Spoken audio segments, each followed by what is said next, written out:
President Trump's Iran deal is causing a lot of controversy. But I can't square some of the things that are coming out of the administration from reliable sources. That's what I find so disturbing. When I heard it from the Iranians, I dismissed it. I said, that's the same nonsense we were always hearing. Well, but when I hear from administration sources some of the things that you have heard of what's in this deal, that makes no sense whatsoever. It's not defensible. I think what the president should do is just let's release it and let people see what's out there so we stop debating about something none of us has seen. There's speculation that President Trump's Iran deal might actually be some sort of Trojan horse, but the president says it's not. Iran will never have a nuclear weapon. And it says it loud and clear. They're not going to develop it. They're not going to buy it. They're not going to do anything with it. And if they do, they suffer unbelievable consequences. Oh. Not just a little bit like, I won't even tell you the consequences, but the consequences are the ultimate consequences. And with that being said, I think we have a very good relationship. But the biggest thing is they will not have a nuclear weapon.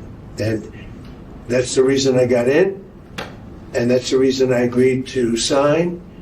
And we originally had, Marco was with me, and they originally wrote that we will not develop a nuclear weapon. Not good enough. No, you're not going to develop it. You're not going to buy either. So we have, that took another couple of days of time. Everything was, it's ridiculous. But so we have, they will not develop, purchase, buy, or any other thing. They're not going to acquire a nuclear weapon. If they do, all hell will rain down on them. And they're not going to do that, So the president says the risks to Iran's regime for doing something against this deal are so severe, they're not going to do it at all. But some people think this may help them come back in the future. Watch. And we're talking about some of the most respected voices in the entire world on this entire conflict. There's been a lot of assumptions out there that that President Trump and the Vice President just said are not true. I want to get your take overall. And, of course, the military option remains on the table. Yeah, well, first of all, I mean, clearly we're taking a diplomatic path now, and we've got a lot of challenge in front of us. And we've got to remind ourselves that President Trump is the only president of the 8 presidents had to deal with this regime that has taken consequential action to do something about their behavior, for once and for all, to stop their predatory nature of what they've been doing for all of these years, from killing Americans to killing their own people, and certainly attempting to destroy the state of Israel by making the security situation that's so volatile that people don't want to live there. This has been going on most of my adult life. And I don't see any evidence, Sean, that the behavior of this regime is going to change. Just let's take a look at the last 2 months. The last 2 months we've been under a ceasefire.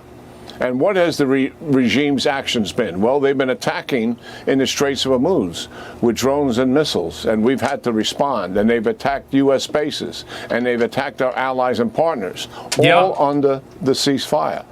And they've unleashed Hezbollah to attack Israel in northern Israel, so much so towns and villages are completely empty because of the systematic firing that's been going on under the ceasefire. Yeah, that's terrible. For the last 2 months. That's the reality of what we're dealing with here. Now we have to ask ourselves, is the same president who was able to plan Operation Epic Fury and execute this operation in a way that no other military operation has ever happened, is this same administration somehow confused about who the regime is and confused about the fact that they lie and they cheat and they've been breaking the ceasefire? Or is all of this being allowed to happen for reasons we aren't able to comprehend because we don't know what they are? And Hezbollah is attempting to rebuild in southern Lebanon, and that's why Israel is there. There's not a scintilla of evidence to indicate that this regime has made any fundamental change that would lead one to think that have some optimism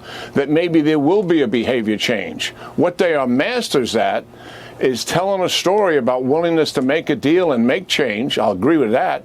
They say all of those things, but then they do something completely different. And the history supports what I'm saying. You heard the vice president, you heard the president. They both have said the same thing.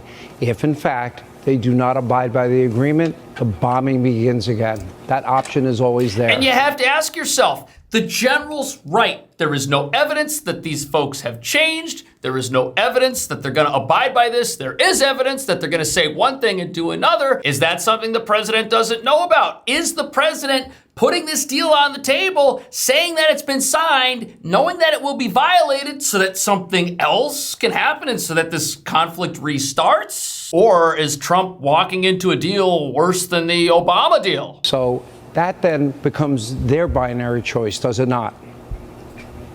Their choice. I believe the president at his word, and the evidence is clear. He just did it last week. He bombed 2 nights. He threatened a third. And I think it had something to do with why the Iranians were willing to make a deal.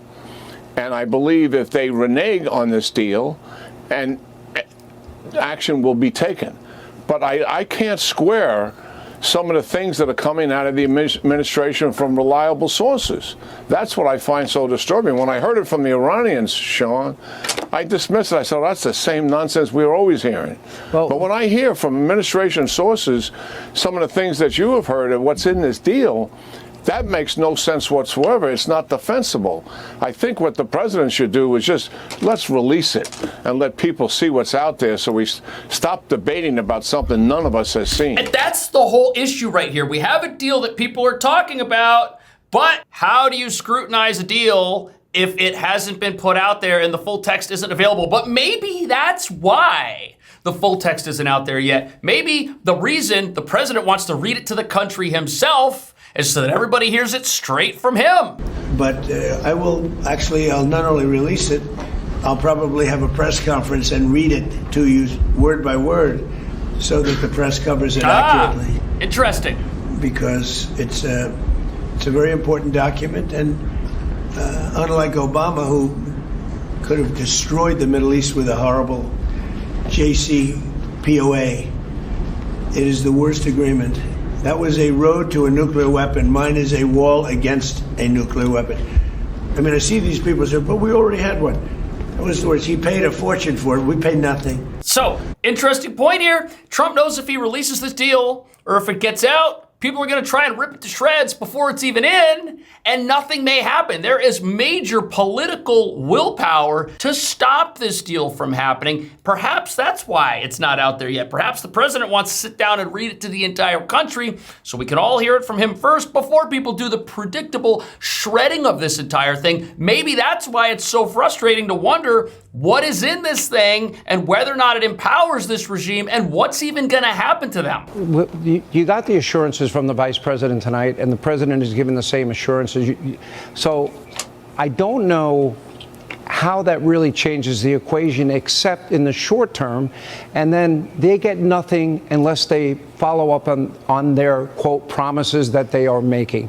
What the administration is saying, the positions they have taken, the promises they have given, nuclear dust, as it relates to ballistic missiles, as it relates to fomenting terror, all of those issues we covered. And if they don't abide, they get nothing out of the deal. And then I would imagine we go back to where we were last week. There it is. Is that the plan? I want to believe that. But if you have a reliable, high-level administration source saying we're not going to get rid of the dust, we're going to downblend it, that leaves them with enrichment. The vice president just contradicted that. And we're not going to take their centrifuges, and they're not going to take centrifuges out, and they're not going to take the cascades out, which means you can have weapons grade. And there's going to be a moratorium in terms of you can't have a nuclear deal for 10, 20 years, similar to the JCPOA. And the funding is real. There's a $300 billion investment fund. Who cares where the money comes from? If it doesn't come from the United States, I get that. Of course it shouldn't. But it shouldn't come from anybody. I mean, when we recovered Germany and Japan, Japanese imperialists weren't in charge. Here, the Iranians are in charge. The thugs are still in charge. We don't give them that money because what are they going to do with it? They're going to recover everything we've taken away from them. The general's 100% right. If we are really in a situation where this deal enables this regime. But there's a lot going on out there. We don't know if stuff is getting leaked. to try and discredit this thing before it even gets signed. We have no idea how solid of a deal it is because the leaks contradict the official statements, but the president has been 100% consistent and the leaks about this have been inconsistent. The president said the same thing the entire time. No nuclear weapon, no enrichment, and a path towards peace. Vice President said the same thing, and that's what they've been saying before this operation started. The leaks are the things that are inconsistent. And usually when you have inconsistency, you have the hallmark of a lie somewhere. But just before we continue, quick question. How much control do you have over your money right now? Technology has changed everything, and now it's changing how money works. Crypto started as a niche, but now it's going mainstream. Faster payments, more control, fewer middlemen. This isn't hype, it's where things are going. And getting started today is easier than you think with Rumble Wallet. You can buy Bitcoin, hold dollar-backed stable coins, even own digital gold backed by real gold, all in one place. It's a non-custodial crypto wallet, which means you, not a bank, not some exchange somewhere, are the only one controlling access to your funds. Setup is simple. Rumble Wallet connects to MoonPay, so you can use your debit card, credit card, or bank account and be up and running in minutes. And for a limited time, you can start your wallet off with $10 in stablecoin USDT by downloading Rumble Wallet and entering promo code CashJordan10 when you sign up right now. And you can even use Rumble Wallet to tip your favorite Rumble creators like me directly. Here's what you do. See this QR code? Scan this with your phone or click the link in the description of this video, which will take you right here. wallet.rumble.com/CashJordan. You can download the Rumble Wallet app from there. Enter my promo code CashJordan10 to get your $10 in US stablecoin. This is a limited time offer, so you gotta act now. Take control of your money. Get started with Rumble Wallet today. Terms and conditions apply. See the description below or visit rumble.com/promo-official-rules for details. Who cares whether it's coming from the Arabs, from the Qataris, or whatever? They don't get it. Yeah. They shouldn't get any of it. That's just the reality of it. They're going to take that money and recover everything. And you know that, Sean. You know that you can't trust these people. I don't trust the Iranians. I'm a trust but how do you force them to do it? I heard the vice president say they don't get anything unless they do those things. They get nothing until they do something. It's not our money. And they never signed off, he said, on any deal for Qatar to give them a penny. Now, he said they would open the door if Arab countries want to invest down the road, but that's if they start fulfilling the promises that they're talking about having committed to. Listen, you know what? The general doesn't want to find out.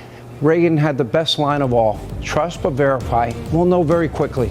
If they're serious, we'll know. If they're not. And you know something? There's a lot of people that agree with him, that don't want to see this regime come back. I don't want to see this regime come back. It absolutely horrifies me to think that we went into a conflict and may actually come out of it with a CNN headline that turns out not to be fake news. Iran emboldened by this deal. Nobody wants that. Nobody who's supported the idea of rescuing the Iranian people from this regime wants that. The Iranian people don't want that, which is why we need to look at the realities this country is facing as they sign this thing and then make up our own minds on what's going to happen, even though we all agree this pressure is justified. The president's bold actions have ensured that the enriched uranium, which is about 1,400 kilograms of 20 and 60% uranium, are buried in 3 sites as a result of Operation Midnight Hammer and the actions of our Israeli partners and allies. As a result, the Iranians can't access it, but if they could, they wouldn't be able to enrich it because that also has been destroyed. For the first time since 2006, the infrastructure that the Obama and Biden administrations paid for, that I suspect are being mourned right now, ultimately have been destroyed by President Trump, and so it's not an immediate threat. But in the end, it has to be removed. I don't know that downblending is the right answer. There is disagreement among the community. I think in the end, it has to be removed from the country, and it can't be in the possession of our adversaries. That looks like it's happening. And as you said, they get no rewards until they comply. So that's a good ironclad mechanism to enforce. The Obama situation. He's out on the Sunday shows saying, my deal was better, this deal's nothing. What's that all about? It's about a political comeback. Well, it's an absurd comparison because President Trump has eliminated the threat that the Biden and Obama administration attempted to manage. And all they did was fuel the problem that President Trump has had to resolve. We literally paid for the programs, the ballistic missile, the drone, and the uranium enrichment programs that the Iranians developed as a result of the JCPOA. No kidding. President Trump has finally proved that the best verification is done by explosives. And so we didn't have to independently assess or inspect any sites. We had to destroy them. That's now been done. The military now has created a situation in which Iran is completely defenseless. The patient's been anesthetized. We can operate at will. It's a radically different situation than the Biden-Obama administration. And so there's no comparison to the deal. We're in a remarkably stronger place thanks to the president's actions. And Iran is not in a remarkably stronger place. And they will not be if a situation exists where they have no military might whatsoever, and they have to pursue a path of peace in order to rebuild their country, because as they head down that path of peace, who benefits? The regime that wants to control its populace and make them do whatever they want, or the people of this country who've lost everything? As the people get stronger in this country and be able to provide for themselves and start to make their own comeback, this regime is going to have to become a thing of the past because, again, they have to walk the path of peace. There is accountability. There will be potential military action against this regime if they do something that violates this deal, if they start going after their people, if they do anything after this. There will be problems for them, which they don't want. But then the other problem for them is that their people are going to recover. And if their people recover, well, they're going to get rid of this regime on their own. Collapse is the only option facing these guys right now. But there are some people out there who are very upset about this. We just heard about a former president who might not be too happy about this deal. And why is he out there? Well, here's the answer to that. Well, obviously from a political standpoint, which I know this is not what this is, but from a political standpoint, this has the potential to be an absolute grand slam. And if you think about it, why? Well, number one, peace through strength. We're not talking about cash on pallets. No. We're talking about lower energy prices, which also affects inflation, as you know better than anybody. We're talking about a national security victory for the country if Iran is indeed really boxed in on their nuclear material. Right. But then you have an anti-war lane out there, and that anti-war lane is in both parties, more so probably in the Democrat Party, but a little bit in our party too, that want to see an end to the conflict. And so everyone if you wants can that. actually get all of those things, you could potentially have a shift in a narrative as it relates to Iran. Now, what's the narrative been? Trump has no plan. He's collapsing the United States economy, and he's got us in a forever war, which is just going to lead to massive inflation and destroy us. All of those things are not true. We've seen the opposite of those things happening. The inflation that we're talking about is not happening in America. It's happening in Iran, as they're still subject to a U.S. blockade because this thing hasn't been implemented yet. And if all of the things that the RNC chair just mentioned end up happening, that's going to be a disaster for the political party that has staked its future on the Iran conflict being the external event that gets rid of Trump for them. The Democrats are going to be potentially boxed in here because they're going to either have to praise Trump for a great deal, which I'm sure they're going to find a way not to do. But if it truly is ironclad, some might have to. Or they're going to have to criticize the fact that we've got, no nuclear, national security victory, Strait of Hormuz is open, gas prices are falling, and they're going to have to be against that. So they're in a bit of a potential pickle here. Dems have been on the wrong side of this trade, with the exception of somebody like Senator Fetterman. They've been on the wrong side of this trade all along. Check out oil. Look what this is doing. It's tanking. It's dropping like a rock. That's the last 5 days. This is the last 6 months. Oil, $74 a barrel. I mean, that's where we were March 3rd. Look at that. And look at this. July 5th, 2024, when Joe was president, oil was actually higher, and we weren't at war with anybody. Our government wasn't at war with anybody except the American people, and that pushed up oil prices. Look at how high it was back here in 2020. I mean, come on. That's when they drained the strategic reserve. Look, I think that there is a lot to be concerned about if you want to see freedom for the Iranian people and you want to see peace and prosperity for a world threatened by a dangerous regime, there's definitely a lot riding on this. And I don't think any of what the general on Fox mentioned is at all unreasonable. But at the exact same time, the president that got us into this has said for his entire political career that Iran can never have a nuclear weapon. So how is he going to get us into this and then let them have one? That just doesn't make sense to me either. And the vice president did come out and contradict the idea, any idea of nuclear material whatsoever remaining in that country. What do you think is going on here? Do you think we're going to get a good deal, a bad deal? Do you think Trump should read it to the entire country and own it? It sounds like he's going to. See you in the next video.